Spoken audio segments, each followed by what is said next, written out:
Kapag handa ka nang buksan ng puso mo, di mo na kailangang matakot sa kapalarang darating sa buhay mo. Dahil sa mundong ito, kapag nagmahal ka, pwede mong maranasan ang lahat ng bagay.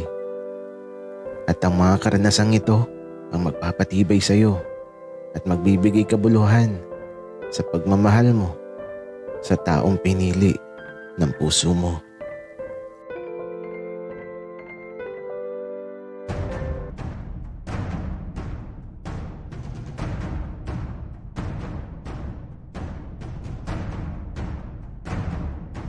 Kaibigan, huwag mong kalimutan mag-subscribe sa aming channel at huwag din kalimutan i-click ang notification bell at subscribe button. Subscribe na!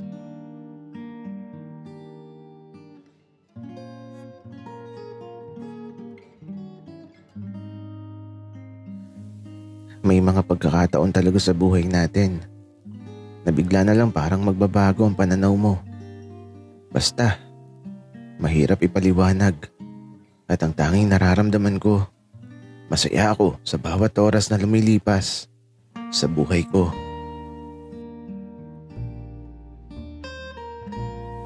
Ben, hintayin mo ako, saglit lang. Sabay na tayo. Wika ko. Napakabilis kasi maglakad ni Ben. At ayun, tumigil siya. Medyo nahirapan din kasi ako dito sa bitbit kong mga saging. Napakadami naman itong binigay ni Kapitan. Kaya ito, paglapit ko kay Ben. Uy, Ben, tara na. Bati na tayo ha. Wika ko at eto. Nagpatuloy kami sa paglalakad.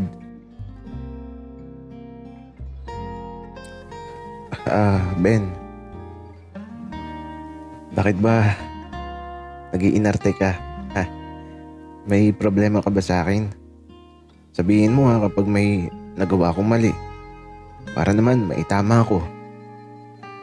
Wika ko. Wala naman. Wika ni Ben. Oh, wala naman pala Ben. Pero bakit napaka-arte mo? Wika ko. Kasi aalis ka na bukas. Wika ni Ben. Napangiti tuloy ako. Ayun. Kaya pala nag-iinarte ka kasi aalis na ako bukas. Ay, nako Ben. Mamimiss mo siguro ako. Kaya nag-iinarte ka. Wika ko. Hindi Bakit naman kita mamimiss? Tsaka, kahit umalis ka na ngayon. Wika ni Ben. Ay sus, kunwari ka pa Ben. Mamimiss mo lang kasi talaga ako. Baka mamaya umiyak ka pa pag alis ko. Wika ako. Bakit ako iiyak? Baka ikaw ang umiyak, Jasper. Saka, huwag ka nang babalik dito ha. Wika ni Ben. Ayan, sige. Mag-inarte ka. Ang cute mo kapag nag-iinarte ka. Tsaka Ben, alam mo, pag alis ko bukas, mamimiss kita ng sobra. Kung pwede nga lang na hindi na ako umalis Wika ko. Talaga ba Jasper? Totoo ba yan? Wika ni Ben na eto. Sinisipa yung mga maliliit na bato sa dinadaanan namin. Ben, magkikita pa naman tayo Doon ka papasok sa school na pinapasukan ko. Hihintayin kita doon. Dahil inihabilin ka na ng tatay mo sa akin. Wika ko. Sige, doon na lang ako papasok. Wika ni Ben. Nakakapanibago si Ben. Madalas na nakatingin lang siya sa malayo. Tapos, di siya tumitingin sa akin. Laging iwas ang kanyang mga tingin. At bakas ang kalungkutan sa bawat kilos niya. Pero ganun kasi talaga. Kailangan na naming umuwi ni Tony bukas. Malulungkot talaga ako. Ay nako, ang hirap ng ganito. Masyado na kaming malapit ni Ben. Nasanay na din ako na lagi kaming tabi matulog. Niyayakap pa nga niya ako kapag tulog na ako. Akalaatan ni Ben, di ko alam yun. Laging may nakaw na yakap sa gabi. Pero okay lang. Masaya ako sa mga yakap na yun. Ang mahirap lang talaga ay ang paglisan ko bukas. Siguradong mababalot ang kalungkutan ng puso ni Ben. Napakadami kasi naming pinagdaanan na masasayang bagay dito sa kanila. Maraming masasayang alaala na alam kong kalungkutan na magiging hatid kay Ben. Alam kong masasaktan siya. Pero kailangan niyang tanggapin ang lahat. Kasi ako, masasaktan din ako. Ewan ko ba? Alam kong masakit ang pwedeng mangyari bukas sa paglisan ko. Ay nako, ang hirap ng ganito. Ben, pag-alis ko bukas, mag-chat ka na lang palagi O kaya naman, video call para mas masaya. Wika ako.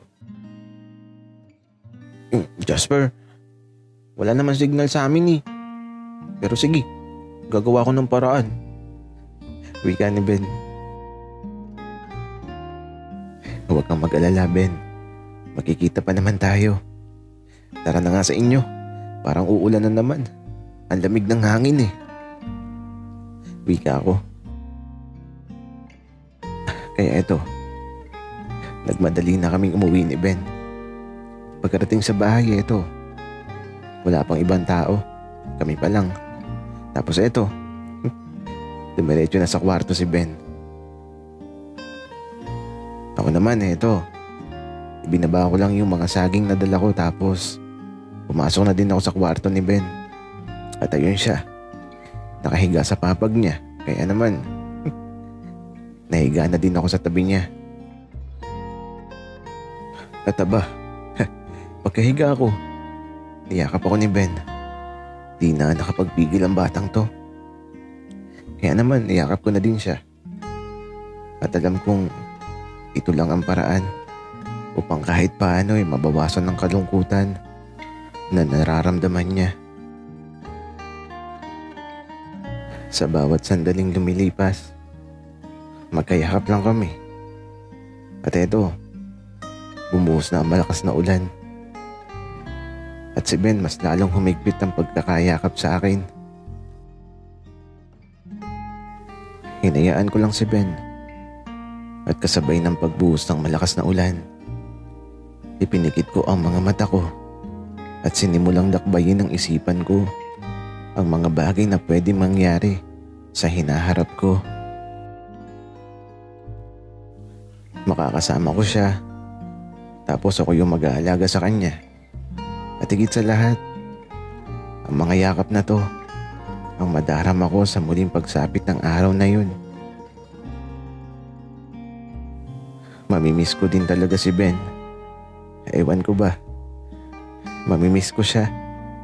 At hihintayin ko ang araw na muli kami magsasama. Kaya habang nakapikit ako, tila ba may nararamdaman akong kakaiba. Para kasing may mainit na hangin na nararamdaman ko malapit sa labi ko.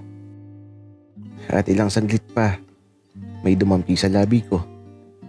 Kinabahan ako, tapos ayun.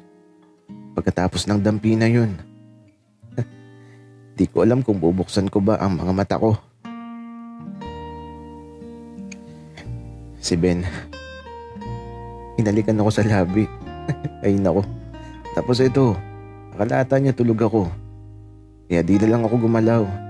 At di ko na lang binuksan ang mga mata ko. Nakaw na halik yung ginawa niya. Pero okay lang. Kahit ako, gagawin ko din talaga yun. Naunahan niya lang ako.